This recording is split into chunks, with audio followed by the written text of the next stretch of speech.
자리에 편히 앉아 주시기 바랍니다. 우리 오늘 하나님 말씀 같이 찾겠습니다. 잠언서 21장 말씀을 찾겠습니다. 잠언서 21장 13절에서 15절 말씀. 잠언서 21장 13절에서 15절 말씀. 저와 성도님들 같이 천천히 읽겠습니다. 13절에서 15절 시작. 귀를 막아 가난한 자의 부르짖는 소리를 듣지 아니하면 자기의 부르짖을 때에도 들을 자가 없으리라. 은밀한 선물은 노를 쉬게 하고 품의 뇌물은 맹렬한 분을 그치게 하느니라. 공의를 행하는 것이 의인에게는 즐거움이요 죄인에게는 패망이니라. 아멘. 오늘 여기 있는 내용을 근거로 해서 사랑의 능력, 사랑이 가진 능력에 대해서 같이 하나님 말씀 살펴보도록 하겠습니다. 오늘 시간에도 우리 앉아있는 성도님들 많은 은혜 받으시고 또 우리 의정부교회 공동체 그리고 우리 가정 우리 또 삶이 좀 사랑이 충만한 또 사랑이 넘치는 그런 공동체와 그런 삶이 되었으면 좋겠습니다. 그리고 우리가 서로 사랑하는 것, 그 삶은 우리를 좀 풍요롭게 하죠. 또 즐겁게 하기도 합니다. 오전 예배 시간에 주는 것과 받는 것에 대해서 말씀을 드렸지만 실은 부모 자식 간에 생각해 볼 때 우리가 사랑을 받는 것도 참 좋은 일이지만 사랑을 주는 것에 즐거움이 있죠. 우리 자녀에게 내가 사랑을 주는데 우리 자녀가 그 사랑을 몰라줄 때도 사실은 즐거움이 있죠. 어릴 때 우리 자녀에게 사랑으로 무언가를 줬는데 아이가 자기만 알아도 그 모습을 봐도 내가 사랑으로 그 아이를 키우는 부모는 참 기쁘고 즐거운 것이 사랑의 힘이다. 그래서 우리가 사랑을 가지고 무언가를 하면 때론 나는 주는 것 같기만 함에도 불구하고 사실은 그것으로도 기쁨을 누릴 수 있는 것이 사랑의 능력이기도 하죠. 근데 사랑이 아니라면 우리는 받는 것으로 즐겁습니다.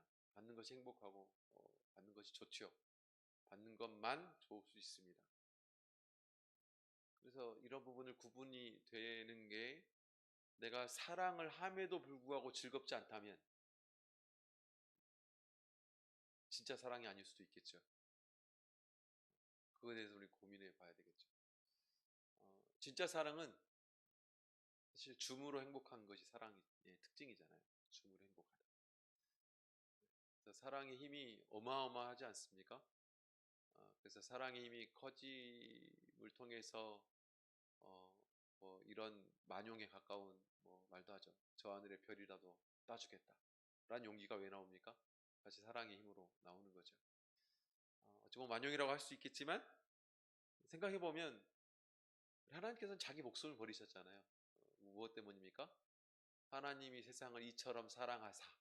사실은 사랑이 그렇게 만든 거죠. 사랑의 힘이 얼마나 대단한지 하늘에 있는 모든 영광을 다 버리고 세상의 가장 낮은 자의 위치. 우리 예수님은 그런 분이셨잖아요. 마치 요셉이라는 사람이 야곱의 집에서 자색 옷을 입은 가장 높은 자로 취급받았던 사람이 나중에 보디발의 집에서 하인보다 더 낮은 죄인으로 이렇게 떨어지지 않습니까? 근데 우리 하나님이 사실은 그런 분이시잖아요. 하나님은 저 하늘의 가장 위대한 만왕의 왕에서 그 피조물인 사람으로부터도 무시받고 손가락질 받는 죄인의 위치로까지 강등되는, 떨어져 버리는. 무엇 때문에 이렇게 하셨냐? 사랑의 힘이 정말 놀라운 것입니다. 놀라운 것입니다. 물론 이것과 뭐 등가로 같은 것일 수는 없지만 부모의 사랑이 사실은 좀 닮아져 있지 않습니까? 그래서 가끔 저희 뭐 부모님을 이렇게 보면 참 자식이 몰라줘도 끝까지 사랑에 대한 표현을 끝까지 포기하지 않는 부모님의 모습을 이렇게 느끼게 됩니다. 그래서 이제 최근에 저희 어머니 뭐 김장하신다고 해서 뭐 이렇게 가서 도와드리고 봤는데 그런 말씀도 드렸던 것 같아요. 아무리 사실은 자식이 부모 따라가려고 노력해봐도 안 되는 게 사랑인 것 같습니다. 예, 아무리 뭐 자식이 노력해도 부모의 사랑을 절대로 따라갈 수 없는 게 사랑이잖아요. 그래서 가만히 보면 자식은 부모의 사랑을 몰라도 몰라줌에도 불구하고 자식을 사랑하는 부모님밖에 그것을 통해서 기뻐할 줄 알고 그렇죠. 그래서 하나님 사랑이 그러하고 또 사랑을 하는 자들의 또 마음이 그러하다. 사랑은 정말로 중요합니다. 정말 중요하죠. 내가 행복한가? 행복하지 않은가? 내가 행복한 많은 이유 중에 크게 자리 잡은 것이 뭐냐면 내가 사랑받고 있다라고 느끼는 사람들은 행복합니다. 난 사랑받고 있다. 난 사랑받는 사람이다. 라고 느끼는 사람들은 참 행복하죠. 때로는 다른 것이 좀 부족해도. 그죠? 그게 사랑이 가진 정말 큰 힘이다. 근데 왜 이렇게 사랑이라는 것에 엄청난 힘이 있을까요? 사실은 사랑은 하나님의 속성이잖아요. 그리고 심지어 성경에서는 사랑을 뭐라고 말하냐면 요한일서 4장 8절에 보면 사랑하지 아니하는 자는 하나님을 알지 못하나니 이는 하나님은 사랑이십니다. 하나님이 사랑이다라고 말하기로 했어요. 하나님은 사랑이야. 그러니까 사실은 그 안에 많은 것들이 내포되어 있어요. 하나님이란 존재에 가득 차 있는 속성이 사실은 사랑이죠. 그리고 참된 사랑은 무엇으로부터 나오느냐? 하나님으로부터 나오죠. 하나님으로부터 나옵니다. 참된 사랑의 기준은 사실 하나님이라는 분의 사랑법에서 나옵니다. 그리고 내가 하나님을 믿는 사람인가? 그렇지 않은 사람인가의 증거가 그래서 사랑하는 사람이라면 그 사람은 하나님의 제자인 줄 안다라고 말하고 있습니다. 그래서 요한복음 13장 35절에 보면요. 너희가 서로 사랑하면 이로써 모든 사람이 너희가 내 제자인 줄 알리라 이렇게 말해주고 있어요. 그러니까 우리가 제자인 걸 어떻게 아느냐? 한편 예수님을 따르는 사람들, 예수님의 사람들, 예수님의 자녀인 증거가 뭐냐? 하나님이라는 분이 가진 속성인 사랑을 가지고 사랑을 실천하며 사랑을 나누며 사는 사람이라는 증거가 곧 하나님의 사람이라는 증거이다. 이렇게 받고 말할 수 있다는 거예요. 그래서 사랑은 정말로 중요합니다. 하나님의 사랑이라는 말은 요한일서 4장 16절에도 보면 기록되어 있어요. 하나님 우리를 사랑하시는 사랑을 우리가 알고 믿었노니 하나님은 사랑이시라. 사랑 안에 거하는 자는 하나님 안에 거하고 하나님도 그 안에 거하시느니라. 사실은 우리가 하나님 안에 거한다는 것은 곧 그 하나님의 사랑 가운데 거한다는 것이고 하나님의 속성인 그 사랑을 또한 우리가 품고 있는 존재라는 것을 말해주고 있는 거죠. 그래서 사랑해야 됩니다. 사랑은 정말로 중요합니다. 그래서 정말 인생이 행복해지고 싶으면 사랑을 하셔야 돼요. 사랑을 하셔야 돼요. 이번에 밤에 가가지고 어머니하고 별 얘기를 다 했는데 저희 어머니도 가슴 떨리는 사랑을 했다고 그런 얘기를 하시더라고요. 아버지가 그렇게 보였다는 거예요. 근데 아버지 때문에 고생을 엄청나게 하셨는데 그 처음에 만났을 때 막 만나 교제할 때에 가슴 떨리는 사랑 그걸 했다고. 그래서 그게 아직도 안 잊혀진다는 얘기를 하시더라고요. 왜 이렇게 고생을 하셨는가 하는데 그 사랑이 사람을 고생되더라도 견디게 하기도 한다.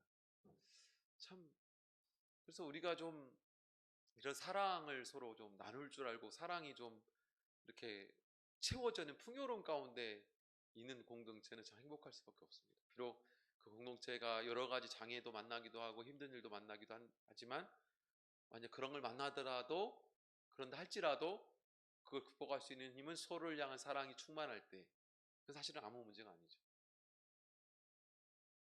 가정에서 일어나는 문제들도 마찬가지입니다. 사실 가족 공동체들이 서로 사랑하기만 한다면 무엇이 그 가정을 깨뜨릴 수 있겠어요? 그럴 수 없죠. 그게 너무나 중요한 일이죠. 그래서 우리가 이 사랑이라는 것은 하나님의 속성이기도 하고, 또 하나님의 자녀, 그리고 하나님을 따르는 자의 여부가 사랑이 있는가 그렇지 않는가를 통해서 결정된다고 분명히 말씀해 주고 있기 때문에 우리는 더욱더 그 사랑 안에 살아가야 된다. 심지어 우리 예수님은 요한복음 13장 34절에 보면 오전에 우리 계명, 십계명을 말씀을 드리고 있지만 새 계명을 너희에게 주노니 서로 사랑하라. 그래서 사실은 계명을 완성시키는 주체는 뭐냐? 사랑이에요.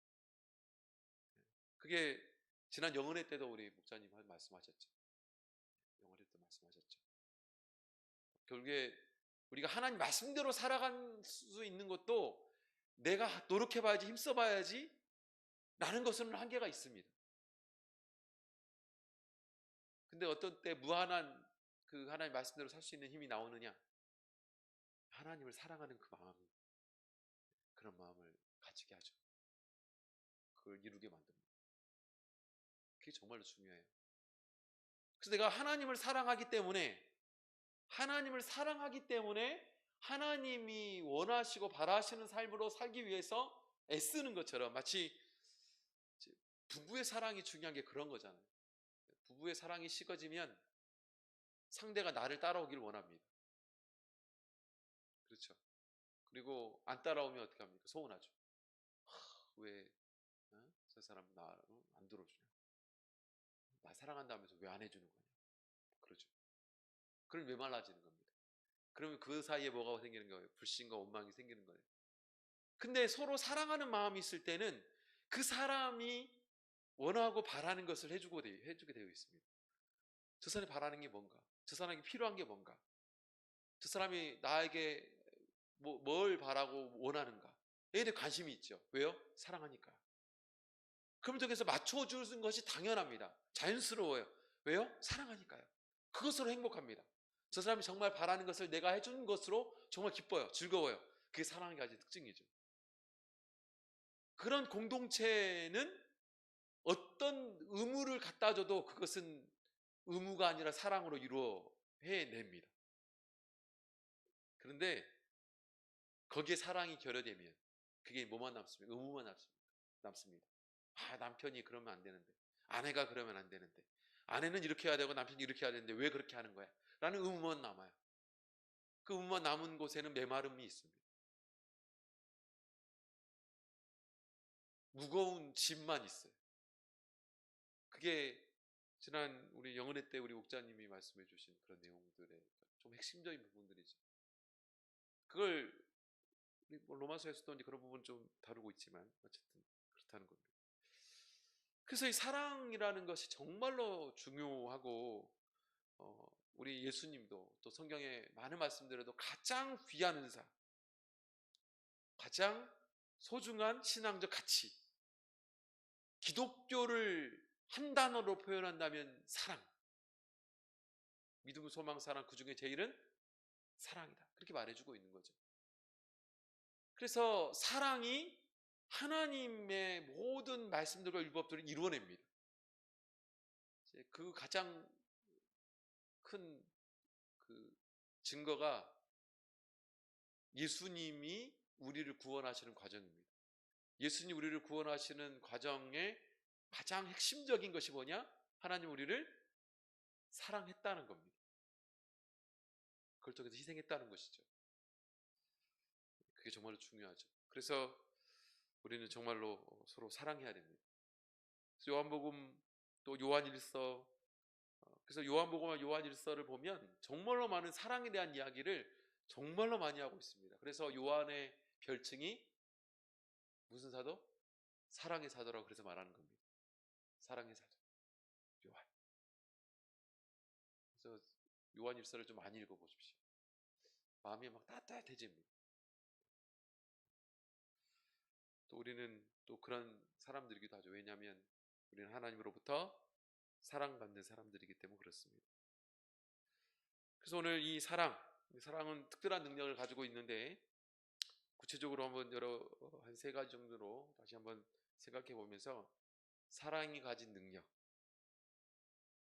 그 사랑이 가진 능력을 많은 혜택으로, 많은 축복으로 좀 우리가 누렸으면 좋겠습니다. 우리가 서로 사랑함을 통해서 첫 번째 우리가 생각해 볼 수 있는 사랑이 가진 능력은 사랑은 또한 사랑을 받게 한다라는 겁니다. 그 말이 무슨 얘기냐면 내가 사랑하면 또 그 사랑하는 사람에게 사랑이 임하는 것입니다. 잠언서 21장 13절에 보면 귀를 막아 가난한 자의 부르짖는 소리를 듣지 아니하면 자기의 부르짖을 때에도 들을 자가 없으리라. 자, 이 얘기는 남의 어려움을 외면하는 마음, 그런 외면하는 마음을 가지면 사람은 물론이고 하나님께서도 그 무자비한 자의 호소를 들어줘요, 안 들어줘요? 들어주지 않는다는 겁니다. 이것은 용서의 개념하고 또 같은 개념이에요. 내가 다른 사람을 용서하지 아니하면 하나님도 우리의 용서를 들어주지 않는다. 이게 너무나 중요하죠. 우리가 주기도문에서도 이미 그렇게 말씀해 주기도 하죠. 그것을 말해주는 성경적 근거가 사실은 1만 달란트의 비유잖아요. 우리 마태복음 18장에 보면 1만 달란트의 비유, 베드로가 사람이 내게 죄를 범하면 몇 번이나 용서하여 주리까? 라고 물을 때 예수님께서 7번뿐만 아니라 70번씩 7번이라도, 그죠? 그렇게 용서를 해야 된다 라고 말하면서 들어줬던 비유가 1만 달란트의 비유입니다. 어떤 임금이 신하 중에 1만 달란트를 빚진 자, 1만 달란트를 계산하면 오늘 한 3조, 엄청난 숫자입니다. 감히 지금도 어마어마한 숫자인데 그때는 비교할 수 없어요. 한 나라를 사고도 남을 돈이었다고 합니다. 계산해 보면 한 나라를 사고도 남을 돈. 그러니까 엄청난 돈이죠.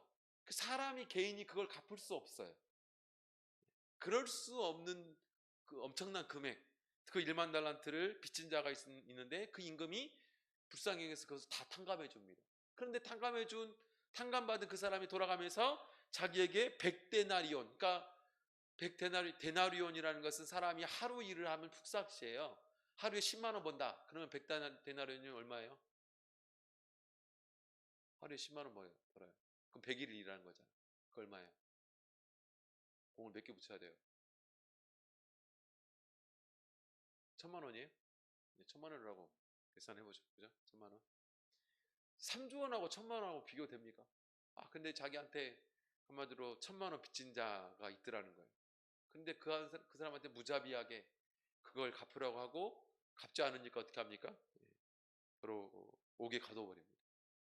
그걸 보고 동료들이 그걸 보고 뭐라고 합니까? 그것이 민망해가지고 동료들이 임금에게 고하게 되고 임금이 그 사실에 대해서 이렇게 말씀하시죠. 우리 마태복음 18장 보겠습니다.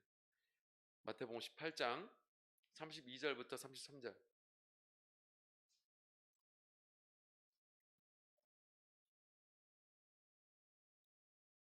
마태복음 18장 32절에서 33절. 일단은 먼저 있고요. 그 다음에 35절까지도 읽어보겠습니다. 32절부터 33절 같이 읽겠습니다. 시작. 이에 주인이 저를 불러다가 말하되 악한 종아, 네가 빌기에 내가 내 빚을 전부 탕감하여 주었거늘 내가 너를 불쌍히 여김과 같이 너도 내 동관을 불쌍히 여김이 마땅치 아니하냐. 마땅하다는 겁니다.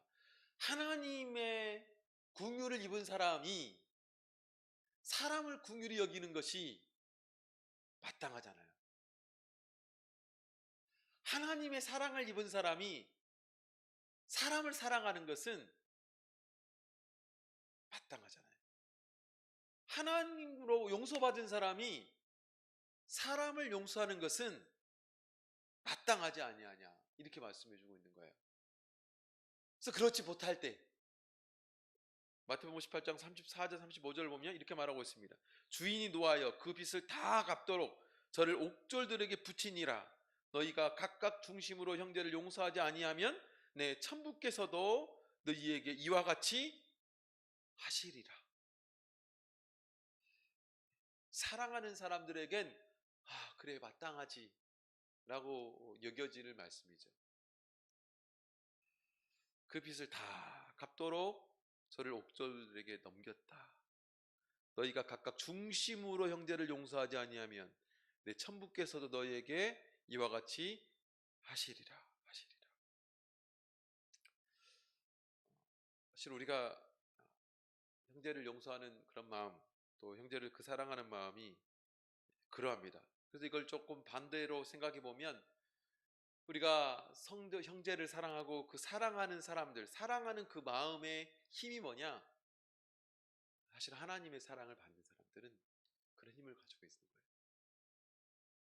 그래서 우리가 하나님께 심지어 기도하더라도 우리가 하나님께 부르짖을 때에도 사람의 부르짖음을 듣는 자들이 하나님께 부르짖을 때 그 부르짖음에 하나님 응답해 주시고, 사람을 사랑하는 사람이 하나님께로 사랑을 받는, 또 사람을 용서하는 사람이 하나님께로도 용서함 받을 수 있다는 사실을 말씀해 주고 있는 것이죠. 그게 사실은 사랑이 가진 힘이에요. 그래서 우리가 서로 사랑하는 그런 삶을 살아갈 때 반드시 우리 삶에 하나님을 또 뭘 채워주십니까? 하나님의 사랑을 가득 채워주십니다. 가득 채워주세요. 그래서 우리 가정에 좀 하나님의 사랑이 가득하기를 원하신다. 그럼 사랑하십시오. 우리 가족 구성원들을 많이 사랑하세요. 우리 교회가 하나님의 사랑으로 가득하기를 원하시면 어떻게 해야 돼요? 우리 옆에 있는 형제자매를 많이 사랑하세요. 우리가 많이 사랑하면 하나님도 많은 사랑을 주십니다. 사랑해야 되겠죠. 이게 사랑이 가진 힘입니다. 사랑이 가진 능력이죠. 두 번째로, 사랑은 분노를 쉬게 합니다. 사랑은 분노를 쉬게 해요. 잠언서 21장 14절에 보면 은밀한 선물은 노를 쉬게 하고 품의 뇌물은 맹렬한 분을 그치게 하느니라. 자, 이게 보면 뇌물이라고 하니까 이게 부정적으로 우리가 생각을 항상 하죠. 근데 이 내용은 그래서 뇌물을 많이 바쳐야 돼, 뇌물을 관행시해라, 뭐 이런 말을 하고 싶은 것이 아니라, 사실은 우리가 무언가를 드리면, 그것으로 무언가를 주고 살면 그것으로 많은 분노들이 쉬게 된다, 그치게 된다는 걸 말해주고 있어요. 그러니까 한마디로 우리가 사랑을 가지고 무언가로 베푸는 그런 삶을 살아가면 반드시 그 베푸는 사랑의 그 마음이 분명히 통한다는 겁니다. 분명히 통한다는 거예요. 사람들에게 통한다는 겁니다. 그걸 말씀해주고 있어요. 그래서 은밀한 선물, 그리고 품의 뇌물이라는 것이 만약 사랑과 합한 선물이고 사랑과 합한 뭔가가 된다면, 사실 그것은 심지어 내가 엄청난 잘못을 했다 할지라도 그 분노를 쉬게 만드는 힘이 그 사랑이 있다는 걸 말해주고 있어요. 물론 이것 말고도 사실은 사랑은 미움을 바꾸기도 하죠. 그 사람이 아무리 싫은 행동을 해도 사랑한다면 그게 싫은 것만으로 보이진 않잖아요. 그렇잖아요. 사랑이 가진 원래의 힘입니다. 원래의 능력이 그래요. 그래서 그는 아까 처음에 말씀을 드렸지만, 부모가 자식을 보는 때, 사랑의 눈으로 볼 때 자식이 천방지축이라 할지라도 귀하게 보이는 거고, 때로 고슴도치 사랑이 이루어지는 거예요. 왜 고슴도치 사랑이 생기는 겁니까? 고슴도치 같은 사람도, 어미는 그 고슴도치 새끼를 품는 거예요. 왜 그래요? 사랑이 그렇게 만든다는 겁니다. 사랑이 그렇게 만든다는 거예요. 베드로전서 3장 13절에 보면, 찾아보겠습니다. 베드로전서 3장 13절.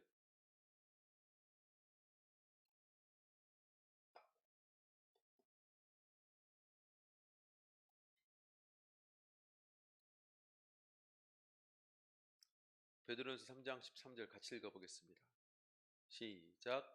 또 너희가 열심으로 선을 행하면 누가 너희를 해하리요.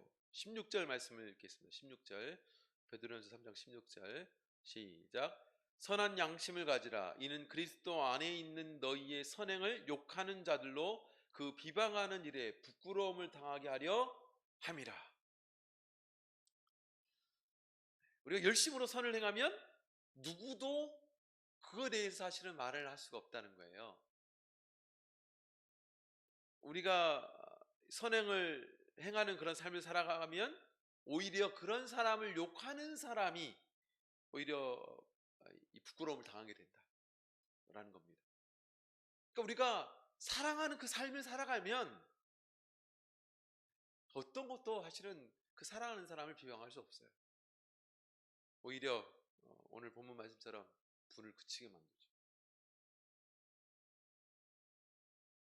그래서 오늘날 교회 공동체가 사실은 요즘 뭐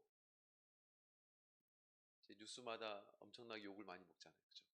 교회가 욕을 많이 먹고 또 어떤 분의 얘기를 들어보니까 교회 다닌 것로만 해도 부끄럽다. 자연스럽게 난 교회 다닌다는 말을 못하겠다. 사람들이 하도 욕을 해가지고 이런 말도 하기도 하죠. 근데 왜 그럴까요? 왜 교회가 그렇게 손가락질 받을까? 이 말씀대로라면 어떨까요? 왜 그렇게 교회가 그렇게 전락이 돼버렸을까요? 교회가 사랑을 행하지 않기 때문입니다. 결국에는 그렇죠. 교회가 사랑의 힘을 잃어버렸기 때문입니다. 교회가 사랑의 능력을 잃어버렸기 때문입니다. 그럼 모든 교회가 그렇진 않을 거예요. 그러지 않겠어요? 그런데 대다수의 오늘날 세상 사람들이 보는 교회들, 큰 교회들, 또 영향력이 있는 그런 교회들이 그런 것들을 잃어버림을 통해서 전체가 매도돼 버리는 일이 벌어지는 거죠. 그래서 우리가 세상에 살아갈 때 사랑이 많은 사람들, 사랑이 있는 사람들은 교회를 때론 욕할 수는 있지만 모든 사람이 다 하나님을 믿는 사람을 욕하는 건 아닙니다. 내가 만약 그 선한 사랑을 실천한 그 삶을 살아간다면 그렇다는 것이죠. 그래서 우리가 좀 그런 사랑의 힘을 좀 누렸으면 좋겠습니다. 무엇으로? 내가 사랑함을 통해서 바로 이 세상에서 교회라는 공동체가 그리고 하나님 믿는 사람들의 모습들이 사람들로부터 부끄러움을 당치 않도록 하는 것이, 그럴 수 있는 힘은 바로 사랑이 있다라는 것이죠. 마지막 세 번째로는요, 사랑은 우리를 온전케 한다라는 겁니다. 잠언서 21장 15절에 보면 공의를 행하는 것이 의인에게는 즐거움이요 죄인에게는 패망이니라. 한마디로 무슨 얘기냐면 정의가 실현되는 것에 대한 의인과 악인의 대조적인 반응을 말해주고 있어요. 왜 정의를 행하는 것이 의인에게는 즐거움일까요? 그리고 왜 죄인에게는 패망일까요? 사실은 정의가 실현되는 곳마다 의인은 인정받죠. 정의가 실현되면 그것이 옳은 것이기 때문에 인정을 받죠. 근데 정의가 실현되면 실현될수록 악인은 더 드러나게 돼 있어요. 더 드러나게 되어 있습니다. 결국에 악인은 망하게 되는 거죠. 원래는 교회가 세상을 변화시키는 방법이 사실은 이거죠. 원래는 세상이 정의로운, 공의로운 삶이 이루어짐을 통해서 악이 드러나도록, 그게 너무 중요하잖아요. 그래서 악이 지도록 그게 우리 성도들의 삶에서 반드시 구현되어져야 되는 사명과도 같은 것입니다. 내 옳은 행실, 옳은 삶을 통해서 악한 것이 드러나는 것. 왜냐하면 그게 비교되기 때문에, 대조되기 때문에 그렇습니다. 사랑의 소환 또한 그렇다라는 것이죠. 우리가 이 사랑을 행함에 있어서 결국에 사랑을 행하는 삶에 결국에는 그 사랑이 이루어지고 만연되는 그 삶을 우리가 이뤄낼 수 있다라는 것입니다. 우리 고린도전서 13장 10절에서 11절 보겠습니다. 고린도전서 13장 10절에서 11절.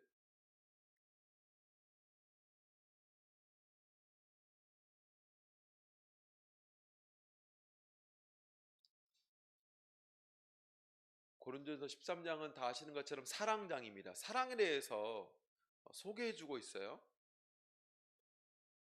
고린도전서 13장 10절에서 11절 읽겠습니다. 시작. 온전한 것이 올 때에는 부분적으로 하던 것이 패하리라. 내가 어렸을 때에는 말하는 것이 어린아이와 같고 깨닫는 것이 어린아이와 같고 생각하는 것이 어린아이와 같다가 장성한 사람이 되어서는 어린아이의 일을 버렸노라. 여기서 온전한 것은 뭘까요? 사실 온전한 사랑을 말하는 것입니다.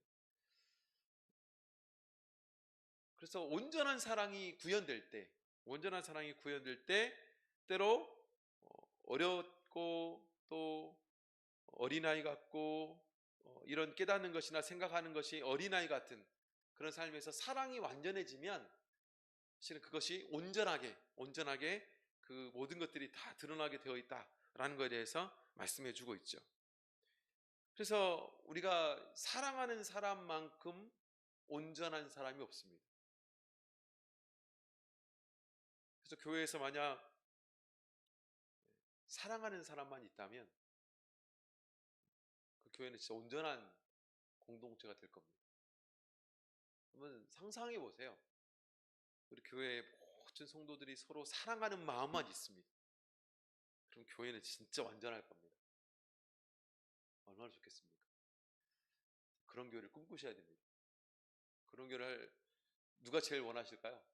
하나님이 제일 원하십니다. 하나님이 제일 원하십니다. 그런 삶에 기쁨이 있고 그런 삶에 행복이 있습니다. 그래서 그 온전한 사랑을 하는 사람들이 있을 때 그것도 온전한 공동체가 될 수가 있어요. 그래서 온전한 사랑은 온전하게 만듭니다. 그 삶을 온전하게 만드는 거예요.